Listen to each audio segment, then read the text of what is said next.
agora vamos ouvir a palavra de Deus através do pastor Daniel Dias. Glória a Deus.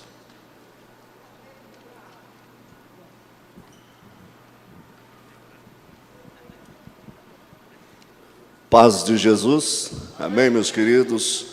Podeis tomar assento, fique à vontade, na consciência de que Jesus, Ele ainda é o dono da casa, amém?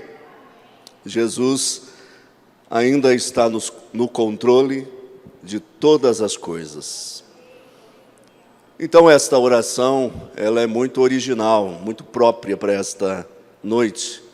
Abra, Senhor, os meus olhos, para que definitivamente eu possa ver, compreender, entender, ter a capacidade cognitiva e intelectual de saber o que é que Deus está fazendo, o que Deus já fez e o que Deus irá fazer.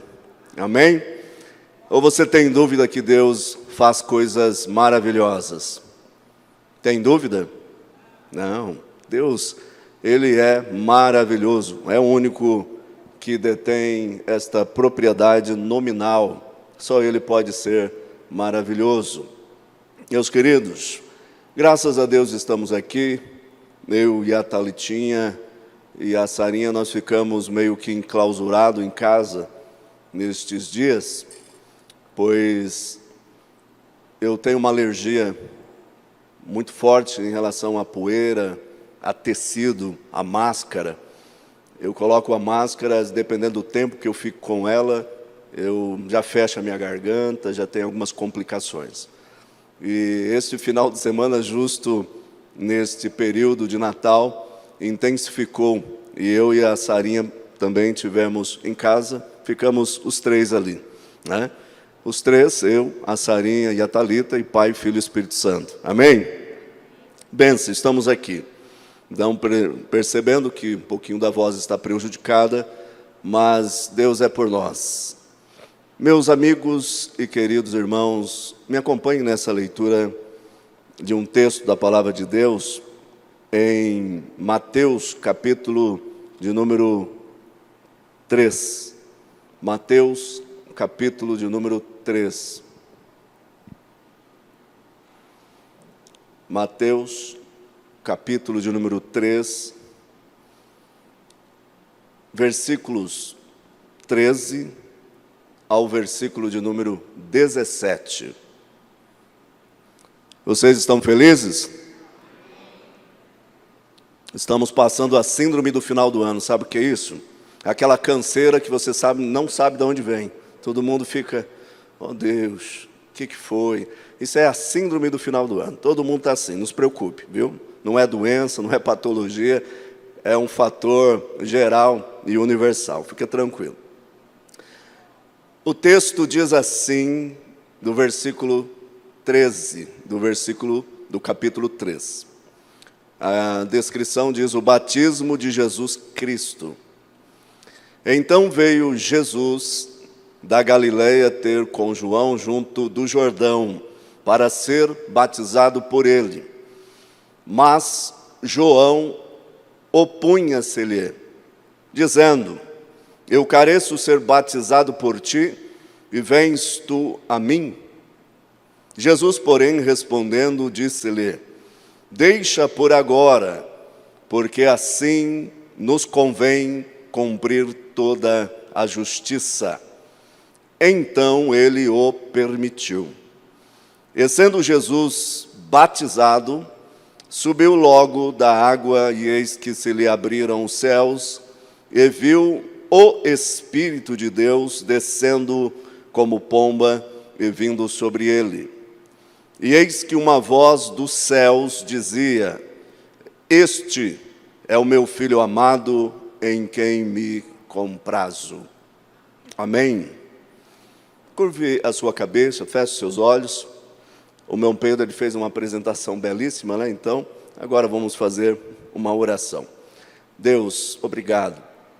Obrigado, meu Pai, por esta tão importante oportunidade Pai, Tu sabes que quero falar com os Teus filhos nesta noite, deste assunto que está no meu coração e na minha mente. Sei que não poderei esgotá-lo, porque é inesgotável esta doxologia ao Senhor. Mas eu presto-me a este serviço com toda a humildade, com toda a pequenez que assim me cabe, e peço que a pessoa do Deus Espírito Santo, que está presente nesta casa, fale com cada um que aqui está. Senhor, eu não sou o real intérprete desta palavra, é o Teu Espírito. Por isso é o Teu Espírito que poderá iluminar a mente e o ser de cada um a respeito da Tua palavra. Por isso, nesta noite toda especial, ministra o milagre, ministra a cura de todas as formas e em todos os aspectos na vida de cada um. Obrigado, meu Cristo, obrigado, meu Senhor, por estar aqui. Amém. Meus amados irmãos, nós temos aqui uma implicação muito relevante desta passagem. Esta descrição do batismo de Jesus fala a respeito de uma tão forte relação profética e relação doutrinal a respeito do cumprimento das instruções de Deus através dos escritos do Antigo Testamento, que haveria de se dar vazão a este cumprimento, a esta cabalidade, a esta plenitude aqui nesse texto. Nós temos aqui uma nuance de transição do Antigo para o Novo Testamento. Vamos dizer que ainda estamos aqui no Antigo Testamento. Há uma implicação muito forte e uma particular objeção de João a respeito de Jesus. Nós encontramos no texto, no versículo de número 15, que Jesus, porém, respondendo uma certa imposição contra o batismo de Jesus. João opunha-se-lhe, dizendo: eu careço de ser batizado por ti, vens tu a mim? E no verso 15, como dissemos, Jesus, porém, respondendo, disse: deixa por agora, porque assim convém cumprir a justiça. Então ele lhe permitiu. É interessante, meus queridos, que eu estou reflexivo ultimamente, pensando muito, a respeito da descaracterização do cristianismo. O cristianismo, ele está sendo deformado, está sendo despido da sua originalidade, do seu evangelho, do evangelho segundo Jesus Cristo. E essa descaracterização nós podemos denominar como sendo e estando vivendo uma crise na cristologia, uma crise cristológica. Nós costumamos dizer que nós somos cristocêntricos, sim ou não? Você vê por aí um movimento, uma comunidade, toda ela pujante, um movimento pujante, forte, dizendo: nós somos cristocêntricos, estamos em Cristo. Mas, talvez por falta de historicidade, de uma academia sincera, verdadeira, teológica, essas pessoas se esquecem que para serem cristocêntricas, elas precisam ser cristológicas. Elas precisam saber de quem é que elas estão falando, e sobre quem elas estão falando, e sobre quem elas querem dissertar a respeito da sua vida, da sua existência, da sua originalidade, Como podemos falar que somos cristocêntricos se não somos cristológicos? O que é o ato da cristologia? É o ato de entender através de métodos, através de uma percepção pura, direta, a respeito da essência doutrinal desta pessoa. Quem é ela? Por que ela está aqui? Por que ela fez o que fez? Por que ela fez o que fez para que eu venha fazer o que ela fez, do jeito que ela fez como seu discípulo? O que é essa história? O que ela quer me dizer? E dentro desta metodologia, existe algo pronto para mim e para você. Se chama doutrina absoluta da palavra de Deus. E esta doutrina é uma doutrina irrevogável, é uma doutrina insubstituível, é uma doutrina que não passará e nem deixará de passar por questões humanas. Ela é absoluta. Aí eu vejo, irmãos, um João, um personagem ímpar, singular, um personagem que devemos aqui tecer elogios, fazer uma certa doxologia sobre este personagem, apresentar as suas características. Que homem, que característica, que teólogo, que maravilha. Mas como ele, talvez eu e você tenhamos momentos de falta de percepção da verdadeira missão de nosso Senhor e Salvador Jesus Cristo. Qual é a sua missão? Qual é o seu propósito? Talvez João, na sua mera percepção, na sua mera reflexão sobre Jesus como um profeta, ele não entendeu um aspecto primordial da vida de Cristo, que ele tinha que cumprir toda a justiça.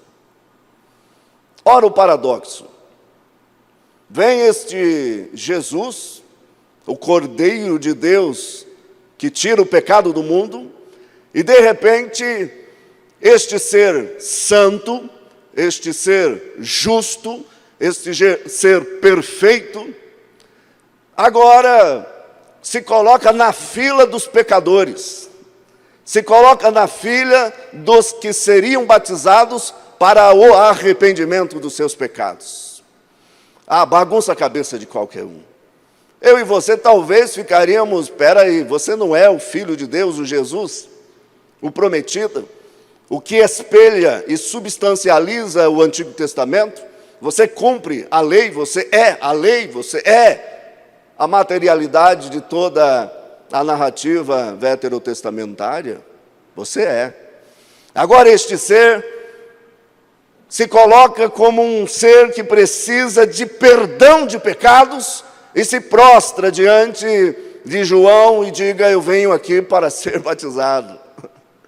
Aí João olha e fala: meu amigo, você está enganado, a sua teologia, Jesus, está meio enganada, a sua teologia está meio furada, sabe por quê? Você não está conseguindo entender. Você, o Senhor, é o Filho de Deus, o Cordeiro que viria imaculado, sem mancha, perfeito, para tirar, arrancar, neutralizar o pecado de toda a humanidade. Tu és o Cristo, o Filho de Deus. A sua teologia, Cristo, está meio equivocada. Eu não vou fazer isso. Não vou fazer. Mas Jesus, com a teologia da substancialidade doutrinal que nós precisamos entender, ele explica que precisa cumprir toda a justiça. E por que estamos vivendo uma crise na cristologia? Poderíamos bem dizer que este momento específico, cirúrgico, da vida de João, ou esta profissão verbal de João, poderia tipificar muito bem, exemplificar muito bem a teologia dos profetas do século 21. Porque nós vemos hoje, irmãos, me desculpem estar falando isso, mas está queimando no meu coração e eu estou falando isso aonde passo. Hoje nós vivemos um burburinho de pessoas que dizem ser grandes pregadores. Tem uma homilia, tem uma dialética, uma oratória, uma questão filosófica do texto maravilhosa. Eles estão pregando, você chora, você ri, você se emociona, você entra em êxtase. Mas na realidade, irmãos, eles estão vazios da doutrina absoluta que apresenta Cristo como Filho de Deus, que tem que cumprir uma justiça, uma missão, uma via, uma sacralidade de retidão para cumprir a justiça de Deus. Ah não, eu estou lançando, é autoajuda, é um texto, precisa, talvez te ajude de alguma forma, mas a substancialidade desta missão evangelística só se cumpre quando conhecemos a doutrina absoluta sobre Jesus Cristo. Quem é Jesus? O que fez Jesus? É claro que se nós formos entrar em algum parâmetro de discussão sobre quem é Jesus, nós temos aí 6 séculos de concílios, de grandes reformas, micro-reformas, macro-reformas, e vemos homens dotados de todas as características para que isso acontecesse. Homens corajosos, intelectualizados, conhecedores, homens de fé, homens que queriam mudar a história. Mas houve mudanças. Uma das questões na mesa da reforma era a dualidade, o 100% Deus e o 100% homem. Essa dualidade está na mesa dos grandes reformadores até hoje. Simplificando essa história para vocês. Mas olhe a surpresa. Nós estamos vivendo num período da igreja que, se nós não defendermos Cristo doutrinariamente, a nossa igreja, estou falando da igreja, ela se tornará uma igreja mística, uma igreja idólatra, uma igreja diferente e indiferente à realidade de quem é Jesus e por que é Jesus na nossa vida. Por que estamos aqui? Porque nós somos cristocêntricos. E por que eu sou cristocêntrico? Porque eu conheço a história de Cristo, conheço as palavras de Cristo, conheço a vida de Cristo, conheço a missão de Cristo, conheço quem é o meu amigo Cristo e para onde Ele foi, aonde eu estarei e nós estaremos. Cristo, Cristo, Cristo, Cristo, mas com inteligência, Cristo com intelectualidade, Cristo com racionalidade. Pregam-se Cristo, mas sem doutrina, sem princípios doutrinários. Ai, você viu aquele pregador, me fez chorar. Aí você vai analisar o conteúdo homilético ou aquela ministração, fala, meu Deus, está assistindo muito aquele personal trainer, Robin, aquele americano, que é o pai da teologia coaching. Muito. Você vai no movimento daquele, todo mundo está chorando, todo mundo está rindo, se abraçando em alta comoção, e não tem nada de Bíblia, e não tem nada de Cristo. É um movimento bom, tem uma técnica, ajuda as pessoas, mas não é cristologia, não é um estudo sobre Cristo, não é Cristo. Conta-se muitas histórias, mas nós precisamos voltar para a doutrina bíblica. Eu sempre começo a contar, irmãos, não sei se vocês perceberam, mas quem me conhece há muito tempo já sabe. Eu sempre começo o meu sermão com uma doutrina fundamentada. Para que eu lembre, eu não posso adulterar essa doutrina. Eu não posso comprometer esta doutrina através dos meus interesses, através das minhas questões particulares, e usar o púlpito como se fosse uma fábrica de lavar roupa suja, cuidando da vida dos outros. Uma certa vez uma pessoa chegou e falou: pastor, eu louvo a Deus por a sua vida. Eu falei: que bom, porque o Senhor prega a Bíblia. Eu falei: meu irmão, não tenho tempo nem de pregar a Bíblia, eu vou falar da vida dos outros. É um tempo reduzido, né, pastor Mário? Estamos aqui pregando e não temos tempo nem de pregar a palavra de Deus, e vamos nos ocupar com a vida dos outros. Deus está chamando uma geração nova, uma geração corajosa, uma geração que olha para a palavra e diz: eu quero ver Cristo. Onde é que está Cristo aqui? Aonde é que está Cristo aqui? Como é que Cristo se mostra aqui? Porque esta é a veracidade teológica e cristocêntrica de toda essa escritura. Cristo, aonde é que Cristo está aqui? Eu preciso ver Cristo. Vemos capitalismo, socialismo, iluminismo, vemos tanta coisa, mas não conseguimos ver Cristo na palavra de Deus. Por que Deus não está curando? A pergunta que não se cala. E Deus está curando, Deus está fazendo milagre. Abre os meus olhos para que eu possa ver. Deus está fazendo tantas coisas novas. Deus está elaborando projetos. Olha, Deus elabora projetos. Mesmo diante da tua sapiência, da sua eternidade, Deus ainda está de uma maneira muito antropológica, numa linguagem muito humana, dizendo para você que Deus ainda está elaborando projetos. Mas como se culmina esse projeto? Como se dá na prática esse projeto? A partir do momento que eu vejo Cristo em todas as nossas capacidades existenciais, em todas as saídas da vida. Quando eu começo a ver Cristo, eu posso entender que Deus vai atuar, Deus vai executar de formas específicas na vida de cada um. Porém, eu quero te dar uma notícia triste, que acabou-se os concílios, acabou-se as grandes reformas. O mundo hoje está globalizado. O mundo hoje está trabalhando em cima de algoritmos, de códigos. O mundo passou da fase de estar institucionalizado em termos teológicos e doutrinários. Acabou isso.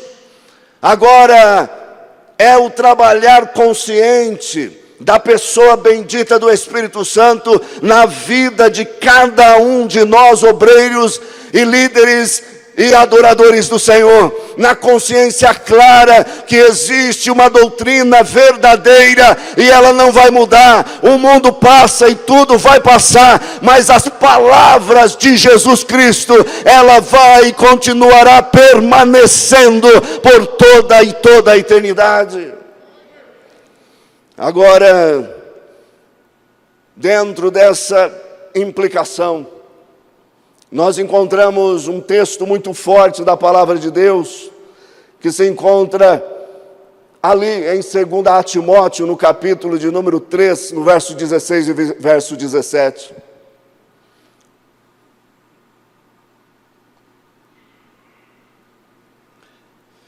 Um texto áureo para todos nós cristãos, que diz: toda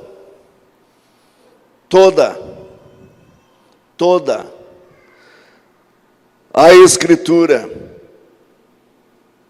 é divinamente inspirada, nessa tradução,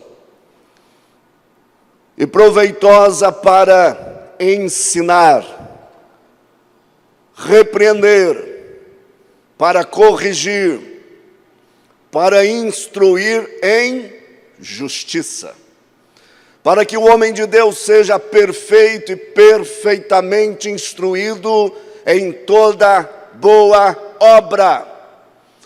O que é que Paulo está dizendo a Timóteo? Paulo está dizendo a Timóteo que não é meramente a união de palavras, não é apenas ortografia, não é apenas uma reunião de argumentos, mas Paulo está dizendo aqui sobre a capacidade do ser humano entender que Deus, em Jesus Cristo, personificou um modo de vida, um modo de existência através da sua doutrina. Ora, o próprio texto responde isso, dizendo: para instruir em toda justiça. E no verso 17 ele diz: para que seja plenamente instruído. Quando se fala de instrução, fala de doutrina. Doutrina. E essa doutrina, ela é capaz de nos ensinar, de nos repreender, de nos corrigir e de nos dar a capacidade de nos construir a cada dia para sermos perfeitamente capazes de exercer boas obras justas, que agrada a Deus, que agrada aquela pessoa que precisa de Deus. Instrução. Só que tome muito cuidado, que podemos estar vivendo num período onde as pessoas estão sem ortodoxia. Estão mais cheios de heterodoxia do que ortodoxia. Já está falando em línguas estranhas, de novo. Cheios de coisas que não é ortodoxa. O que é uma ortodoxia? A ortodoxia é algo correto, algo certo, absolutamente conforme ou estar em conformidade com um princípio ou doutrina bíblica. Isso é ortodoxia. Será que eu e você, nós estamos capazes de discernir, que eu considero o melhor dom da atualidade? Olha só, fazendo equiparações. Porque o discernimento é capaz de saber, é bom, é ruim, é de Deus, não é de Deus, é coisa boa, é coisa estragada. O discernimento te dá capacidade espiritual de saber o que é que está acontecendo na sua volta ou em seu meio. A ortodoxia precisa estar presente na vida da igreja. Mas peraí, pastor, eu não sou pregador. Não, não importa. Você é ortodoxo aonde você está. Você é ortodoxo como um professor. Você é ortodoxo como músico, como uma musicista. Você é ortodoxo como um doutor, como médico. Você é ortodoxo como uma pessoa que faz faxina. Você é ortodoxo como uma pessoa que executa uma profissão na área da mecânica, da mecatrônica. Você é um ortodoxo. Significa que você cumpre a regra, a risca, as normativas para que o correto aconteça, para aquilo que é substancial aconteça. E a Bíblia Sagrada, ela é a mãe da ortodoxia. A mãe de todo o conceito absoluto do correto e do certo. Tanto é que depois que você lê a Bíblia, começa um desejo incalculável, incontrolável, de fazer direito. Doutor Arthur, quando eu comecei a estudar a Bíblia mesmo, o Espírito Santo fala: faça direito. Vai fazer direito, pastor José Teixeira. E aí, claro que na época não tinha condições, e aí nós tivemos um curso especializado de noções de direito. Aí eu fiquei apaixonado. Terminando o curso de noções de direito, eu falei: não, peraí, gostei desse negócio. Assim como Lutero era formado em direito, eu falei: tem uma coisa aí que precisa ser tomada em conta. Preciso saber quais são os direitos doutrinários dessa palavra. Aí eu fiz um curso pela Metodista, que é a especialização em teologia sistemática. mudou a minha vida. Mudou. Esse curso me mostrou os princípios absolutos do caráter emanado de Deus e da pessoa bendita de nosso Senhor e Salvador Jesus Cristo. A partir de então, ainda jovem, 17, 18 anos, Deus me trouxe uma compreensão para mim, para a absorção pessoal, sobre aquilo que é pregado, aquilo que é anunciado, que se dizem ser cristocêntrico. A partir de então, essa doutrina, estas verdades absolutas, estão no meu coração, e ela faz com que eu não consiga errar tanto como erro. Erro menos, porque quando eu vejo a pregação, eu sei se ela é cristológica e se é cristocêntrica. Se ela está realmente falando de Cristo, ou é um autoclericalismo dentro desta plataforma espiritual que existe hoje. Porque para muitos é isso. Para muitos o evangelho é isso aqui. Para muitos o evangelho é subir numa tribuna, ter um púlpito diante dele e dizer: se eu não pregar, eu não vivo o evangelho. Se eu não estiver lá no púlpito, eu vou morrer. Evangelho falso, evangelho mentiroso, é uma fake news apresentada nas mídias pobres, raquíticas de Deus. Porque você conhece Deus, é aqui, é junto, é em comunidade, é em congregação, onde alguém abre a Bíblia expositivamente, vai mostrando o texto, a palavra e as relações existentes do Antigo e do Novo Testamento, e a centralidade disso é Jesus, o nosso Cristo. Para que celebrar Jesus no Natal? Mas você vai celebrar quando? Aproveita a data do Natal, dia 25 de dezembro, para dizer: Jesus nasceu, Jesus nasceu, Jesus nasceu, Jesus nasceu. E esta pessoa, mas Natal é o quê? Jesus nasceu. Aí, conversando com essas pessoas, talvez, respeitando, claro. Natal, sabe o que é Natal, pastor? Natal não é o Natal bíblico. Não é a representação adequada, histórica, cronológica do nascimento de nosso Senhor e Salvador Jesus. Não é.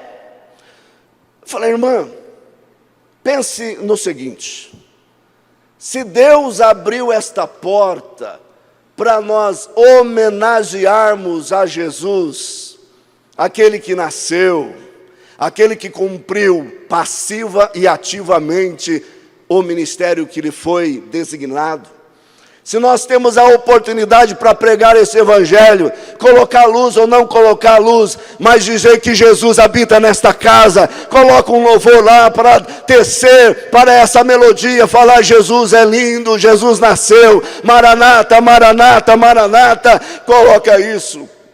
Uma linda cantata, um musical é apresentado. E você acredita que muitos crentes ainda questionam? Talvez vamos questionar algumas coisas, mas não podemos questionar a veracidade bíblica do que está sendo falado, cantado, pregado, através destes dias de oportunidade que Deus está nos dando. Cristocentricidade talvez seja algo perigoso, mas ser cristocêntrico é algo bom, natural da parte de Deus para nós. Aproveitar todas as oportunidades para falarmos de Jesus.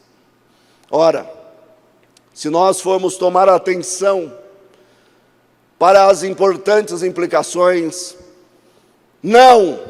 eu não vou fazer isso contigo, Jesus, porque não convém. Calma. Há um tempo determinado para todas as coisas. No momento, convém cumprir toda a justiça. E uma das principais doutrinas que eu percebo que a igreja se esqueceu. A igreja deu um branco. É a doutrina da imputação. O que Jesus estava dizendo aqui para João era o seguinte: João, eu vim a este mundo, mas neste mundo eu estou como um representante.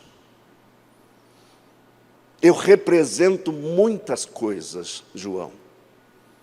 Muitas coisas se convergirão a mim. E muitas coisas de mim emanarão, procederão. E nesse aspecto, nós temos que analisar a doutrina da imputação. Imputar. Um termo muito conhecido para os forenses, para os juristas, para aqueles que se apreciam numa leitura um pouco mais técnica. Mas a Bíblia, ela é simples, e ela trata este processo da imputação para que nós possamos entender qual foi o ministério de Jesus. Neste ministério de imputação, nós vemos algumas verdades principais. A verdade do pecado original, a verdade da expiação e a verdade da justificação. O conceito está relacionado a estas três verdades principais. Este pecado original tem a ver com aquele Adão que pecou. Este Adão pecando, ele trouxe uma culpabilidade para todos os seus descendentes. Em Adão não tem ninguém inocente. Nós merecemos o inferno. Nós merecemos estar no lugar que nós compramos através do nosso ancestral Adão. Compramos pelos nossos erros e pecados.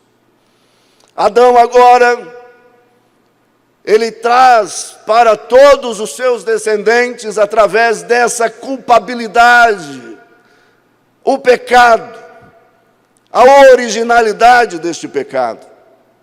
Romanos, no capítulo de número 5, no verso de número 12, diz o seguinte: portanto, por um homem entrou o pecado no mundo, e pelo pecado a morte, assim também a morte passou para todos os homens. Por isso, todos pecaram. Romanos 5,12. Ora, Adão, ou em Adão, houve a perda da retidão original. Agora, não tem mais justo. Só injustos na face da terra.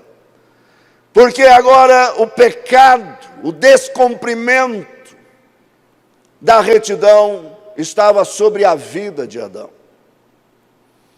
Isso é muito importante, porque nós lemos uma passagem que exemplifica muito fielmente, exemplificando isso. Quando o apóstolo Paulo escreve a sua carta a Filemão, sobre o escravo Onésimo, ele dizendo para Filemão o seguinte: olha, Filemão, eu sei que talvez Onésimo possa lhe dever alguma coisa, dever algo para você, mas Paulo, ele se coloca numa posição de discípulo, de cristão. E quando ele se coloca nessa posição, ele se coloca como mediador entre Filemon e Onésimo. E diz no verso 18 as seguintes palavras: e se te fez algum dano, ou te deve alguma coisa, põe isso em minha conta. Isto é cristocêntrico. Isto é trazer a conta para si. A questão da contabilidade e culpabilidade, esse crédito dado, podemos dizer que é colocar na conta de alguém, colocar no débito de alguém. Num sentido mais judicial, a imputação pode ser ou ter a base para compensação ou para punição. Agora nós vemos que Deus, através de Paulo no capítulo 15, no verso 22, ele diz o seguinte: porque assim como todos morrem em Adão, assim também todos serão vivificados em Cristo. Olha só, então essa doutrina da imputação da culpa de Adão à sua descendência é bíblica. Jesus estava dizendo para João: é necessário que eu passe por esse processo de justiça, que é a culpabilidade de um ser humano chamado Adão e passado para a sua descendência. Eu preciso entrar neste processo e neutralizar essa praga, essa peste, essa epidemia do pecado, para que nós possamos ter uma chance de justificação diante de Deus. Mas também, rapidamente, nós vemos a terceira verdade chamada de expiação, que é a imputação dos nossos pecados a Cristo. Agora, os pecados de Adão, ou o pecado de Adão, fora imputado à sua descendência. Mas agora, na expiação, nesta verdade teológica, nós analisamos que a imputação dos nossos pecados foram a Cristo. Cristo agora é alvo de todos os nossos pecados. Ou, se alguns preferirem, do pecado original. Segundo aos Coríntios 5:21, aquele que não conheceu o pecado, o fez pecado por nós, para que nele fôssemos feitos justiça de Deus. Ah, Senhor, eu sou justo. A justiça não é de baixo para cima, mas a justiça é de cima para baixo. Não há justo nessa terra. Não há reto nesta terra. Não há ninguém que possa bater no peito e dizer: eu sou. Porque seria a maior blasfêmia que alguém poderia pronunciar. Em 1 Pedro, capítulo 2, verso 24, ele diz o seguinte, a Pedro, ou Pedro: levando ele mesmo em seu corpo os nossos pecados sobre o madeiro, para que mortos para os pecados pudéssemos viver para a justiça, e pelas suas feridas fôssemos sarados. É claro que estamos nos remetendo a um texto lindo do Antigo Testamento, de Isaías 53:6. Todos nós andávamos desgarrados como ovelhas, cada um se desviava pelo seu caminho, mas o Senhor fez cair sobre ele a iniquidade de todos nós. Ora, é claro que no Novo Testamento você não vai ver uma transferência clara e literal sobre esta imputação. Mas você vai ver no livro de Levítico, no capítulo 16, verso 21 e 22, o conceito que é tipificado no sistema sacrificial do Antigo Testamento. Dizendo: e Arão porás ambas as suas mãos sobre a cabeça do bode vivo, e sobre ele confessará todas as iniquidades dos filhos de Israel, e todas as suas transgressões, e todos os seus pecados, e os porá sobre a cabeça do bode, e enviá-lo-á ao deserto pela mão de um homem designado para isso. Assim, aquele bode levará sobre si todas as iniquidades deles, a terra solitária, e deixará o bode no deserto.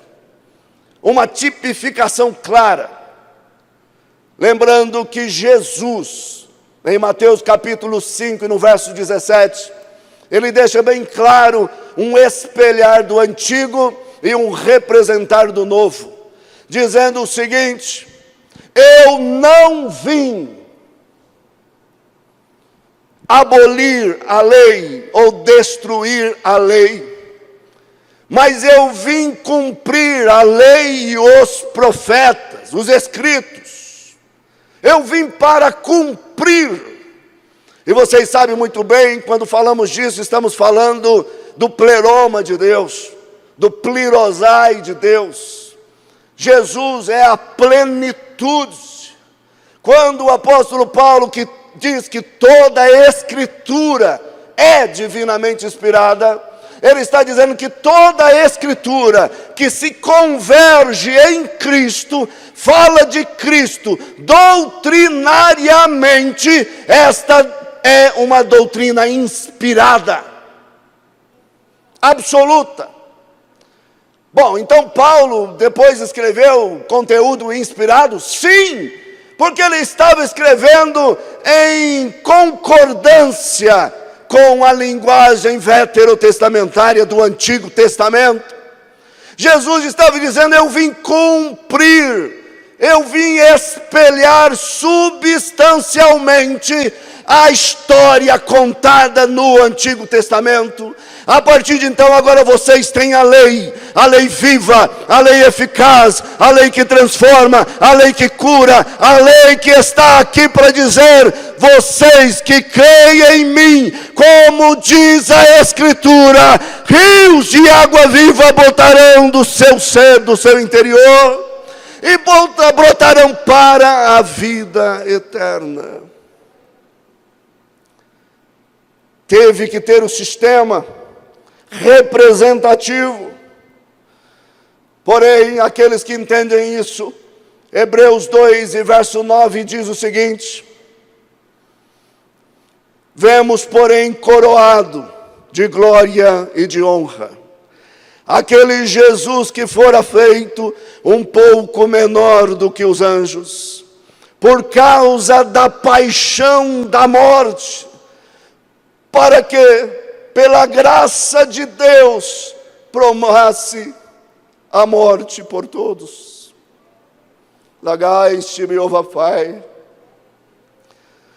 É claro que entramos em uma discussão muito relevante, até às vezes teológica, mas perder tempo, porque a salvação é pelas obras, sim ou não?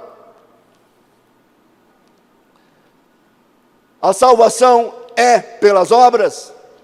Sim, pelas obras de Cristo, amém? Não as nossas, a obra de Cristo, mas pela fé nas obras de nosso Senhor e Salvador Jesus Cristo, eu e você cumprimos este mandamento e somos salvos pela graça e misericórdia cumprida cabalmente na vida passiva e ativa de nosso Senhor e Salvador Jesus Cristo. Heresia? Não, está na Bíblia. A Bíblia diz que Cristo cumpriu, Ele executou, Ele foi o pleroma, o plerion, para esta justiça se cumprir. Ora, meus queridos, para terminar, mais um pouquinho, aguenta aí? Amém? Diz assim, sobre a imputação da justiça de Cristo a nós. Falamos desta imputação dos pecados de Adão à sua descendência. A imputação destes pecados a Cristo, nós chamamos de expiação. E agora nós falamos sobre justificação, que é a retidão, a justiça de Deus imputada a nós. Mas peraí, Daniel, poderia pregar sobre o Natal, falar sobre o nascimento de Jesus? Eu estou falando do maior e melhor nascimento de toda a história, do nascimento daquele que pode mudar a sua vida, que pode mudar o seu ato profissional, que pode mudar a sua concepção, a sua ideologia, a sua filosofia, o seu pensamento. Quando você reconhece, faz uma doxologia para aquele que é e sempre será, você reconhece que Ele é o Deus que pelas suas infinitas misericórdias nos socorreu. Não éramos dignos, não somos dignos, mas Ele, através de Jesus, estendeu as suas mãos misericordiosamente para dizer: eu te amo, eu te quero, eu vou estar com você por toda a eternidade. Aceite a minha graça e a minha misericórdia. Isso é o melhor nascimento, é o nascimento do Espírito de Deus em nós. Uma vida regenerada, uma vida transformada. Em Apocalipse, capítulo 3, no verso 17, diz o seguinte: como dizes, a igreja de Laodiceia, rico sou e estou enriquecido, e de nada tenho falta. Não sabes que és um desfavorável, miserável, pobre, cego e nu? É claro que Jesus estava aqui dentro desta revelação, descortinar a João a respeito do futuro. Ele está falando aqui sobre o pecado original. Está falando aqui sobre Gênesis capítulo 3, no verso de número 7. Então, foram abertos os olhos de ambos e conheceram que estavam nus. E coseram folhas de figueira e fizeram para si aventais.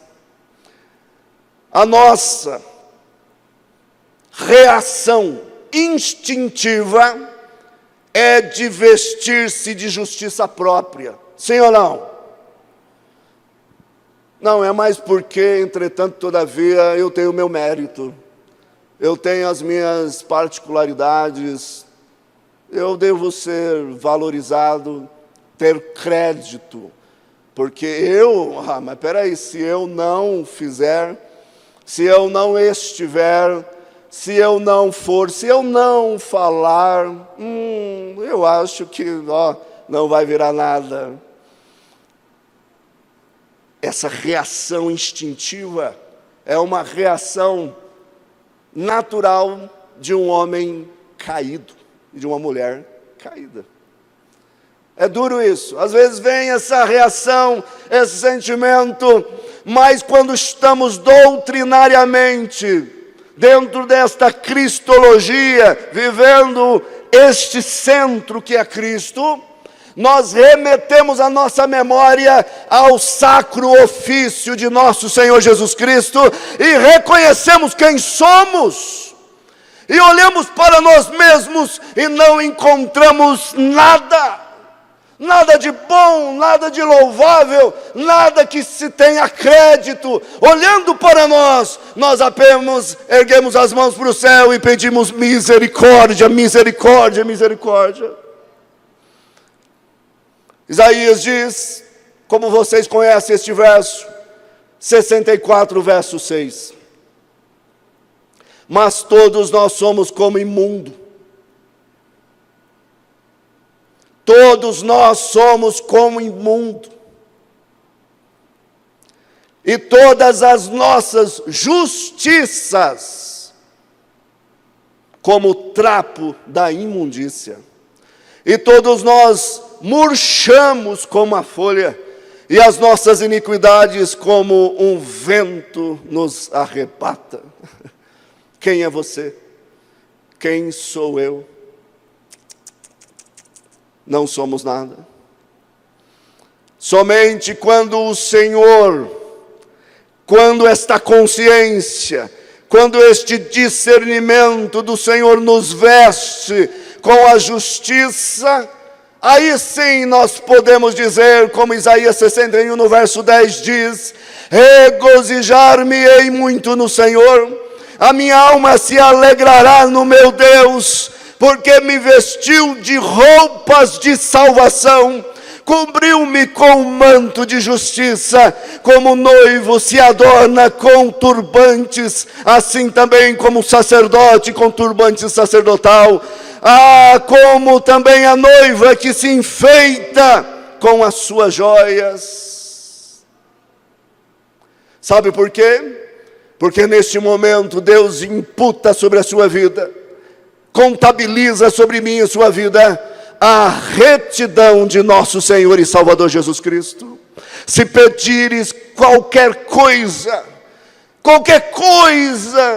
segundo a minha vontade, vos será feito.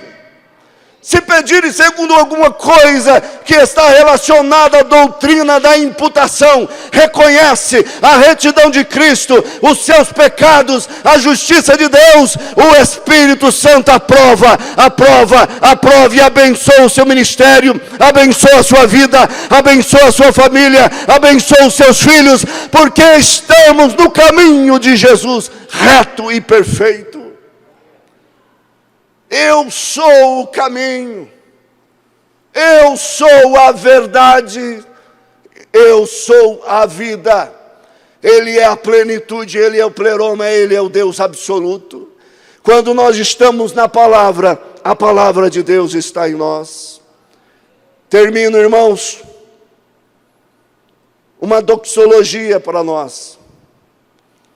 Lembrando que quando Judas escreve a sua carta, ele reconhece a natureza justificativa de Deus, a imputação que viria, e dentro disso ele escreve, ora, Judas 1, 24, ou verso 24, aquele que é poderoso para vos guardar de tropeçar. Que coisa linda! Se você estiver em Deus, na justiça de Deus, reconhecer o mérito de Cristo, a obra de Cristo, Ele te guarda de tropeçar. Aquele que nos guarda de tropeçar e apresentar-vos irrepreensíveis com alegria perante a sua glória. Aí sim, podemos recitar com toda a autonomia de transformação interior, Romanos 8 e verso 1. Portanto, agora nenhuma condenação há para os que estão em Cristo Jesus. Quantos estão em Cristo Jesus? Quantos estão em Cristo Jesus? Dê um glória a Deus. Que não andam segundo a carne, mas segundo o Espírito. Aí podemos triunfantemente, pujantemente, recitar o versículo de número 33, dizendo: quem intentará acusação contra os escolhidos de Deus? Quem intentará acusação contra os escolhidos de Deus? É Deus quem o justifica. Deus abençoe.